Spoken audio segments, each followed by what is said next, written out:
Alors, bienvenue pour cette nouvelle séance-là. Et ce que nous allons faire aujourd'hui, avec le modèle des voix que nous venons d'introduire, nous allons examiner la voix du parent, si vous me permettez. Et vous savez, la majorité d'entre nous avons une voix de parent très forte. La loi est très présente.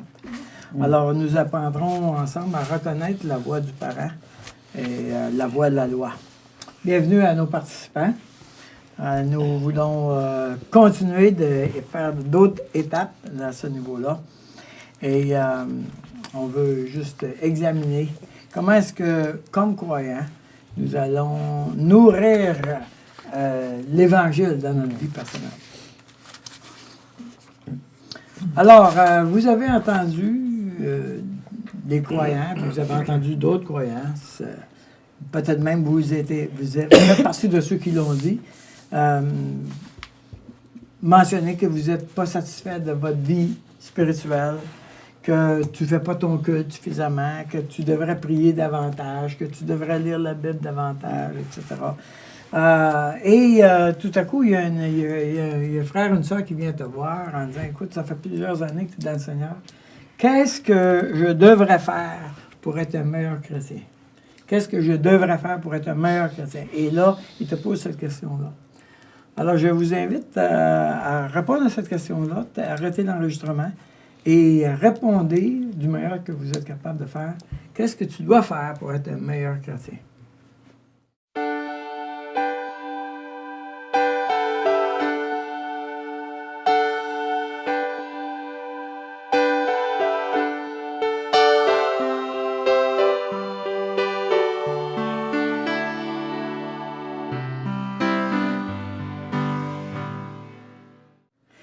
Alors, on y a beaucoup de réponses, n'est-ce pas? On peut voir qu'il y a plusieurs réponses, mais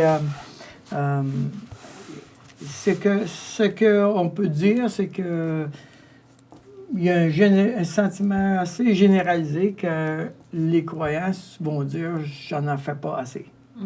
En général, si on pose la question « est-ce que tu es un bon croyant », on va répondre « il y a de la place à l'amélioration ».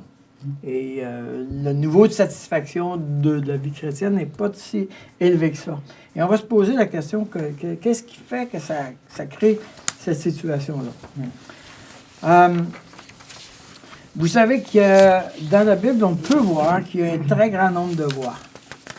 D'abord, évidemment, la voix de Dieu, pourvu seulement que tu obéisses à la voix de l'Éternel ton Dieu en mettant soigneusement en pratique tous ces commandements que je te prescris aujourd'hui dans Deutéronome.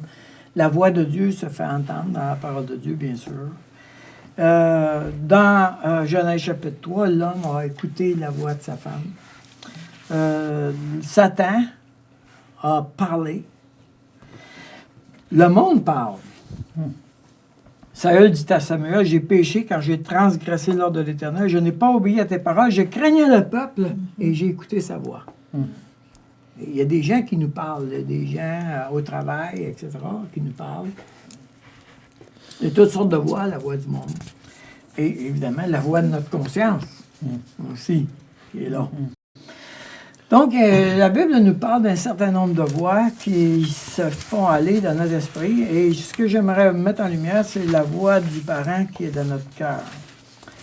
La voix du parent, elle a été construite, évidemment, par les gens en autorité sur ma vie. Je peux avoir eu un parent très sauveur, très protecteur. Je peux avoir un parent très critique.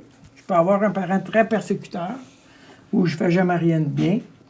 Il y a de différents types, différentes couleurs de parents qui sont dans ma vie, mais le contenu de cette voix-là, tu vas la retrouver dans l'héritage qu'on a écrit au début c'est-à-dire les qualités et les défauts de ton père et de ta mère. Si tu prends cette liste-là, tu vas entendre leur voix dans cette liste-là. Okay? Et particulièrement la voix du parent. Alors, ce qui se passe, c'est que la plupart, très souvent comme croyants, et c'est la raison pourquoi Paul dit aux Galates, comment ça se fait que vous êtes en train de retourner, vous avez commencé par l'esprit, vous finissez par la chair. Pourquoi? Parce que la voix du parent, la loi, ordonne aux croyants de faire ceci ou de faire cela. Donc, ce qui se passe, évidemment, c'est que le parent, la loi, me commandant de faire quelque chose, m'emmène, me pousse vers un salut par les œuvres.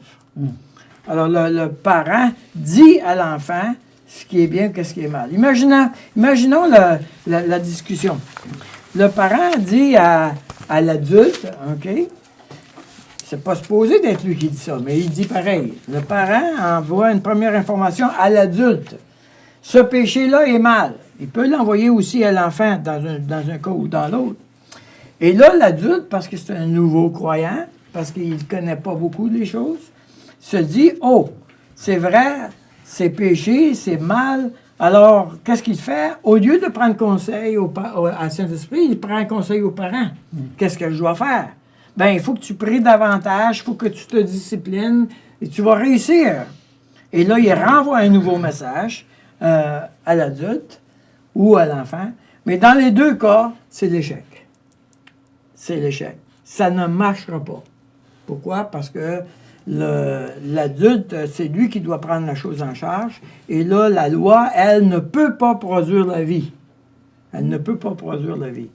Donc, ce que le parent me demande, ce que le parent exige, ne me conduira pas vers la vie, mais plutôt vers le découragement. Si bien que ma vie chrétienne devient extrêmement lourde. Parce que toutes les lois, j'en rajoute, imaginez, avec la Bible, et puis et avec chaque prédication, tu vas avoir une nouvelle loi à suivre. Ça va être épouvantable. Ça va être épouvantable. Alors, le parent doit mourir. La voix du parent doit mourir. Alors, comment on va faire pour faire ça? Le parent exige de se conformer à la parole de Dieu. Et l'adulte entend ça. OK? Mais la loi, le parent doit avoir une réponse. Et c'est l'adulte qui doit donner la réponse. C'est-à-dire, face à l'exigence de la loi, l'adulte réaffirme que Jésus a tout accompli la loi. Je ne veux pas recevoir du parent l'exigence qui a été accomplie en Jésus. Et l'adulte, même s'il est petit, rappelez-vous qu'il est tout petit en arrière des chevaux, il doit donner un coup sur les rênes et dire non, on ne va pas par là. Je refuse d'accepter la culpabilisation de la loi. Je refuse l'exigence de la loi qui a été accomplie en Jésus. Et là, l'adulte prend le contrôle et prend la loi du parent et il va aller la porter à la croix. C'est comme ça qu'on fait mourir le parent. C'est-à-dire qu'on prend la phrase qu'on a entendue du parent et on la met à la croix. Je refuse de me soumettre à cette loi qui a déjà été accomplie en Jésus. Évidemment, l'adulte va grandir dans ça quand le parent va diminuer. Maintenant, rappelez-vous que la loi du parent, particulièrement dans la vie des croyants, était souvent, c'est un parent très religieux, mais très spirituel. Hein? Il faut faire ceci, il faut faire cela si on est un bon chrétien. Alors, toutes ces lois-là m'écrasent parce qu'évidemment, j'arrive à la conclusion que je ne suis pas un bon chrétien. Donc, je dois reconnaître la voix du parent à ce point-ci. Alors, en utilisant ta compréhension de la voix du parent, tu vas identifier des ordres ou des reproches qui font surface constamment dans ta vie.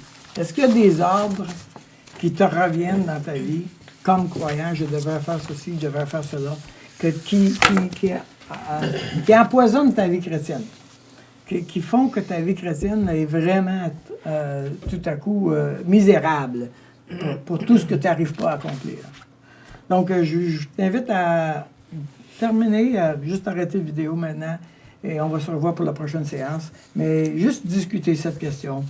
Comment est-ce que la voix du parent de la loi est en train d'empoisonner ta vie et contrôler ta vie au nom de Dieu?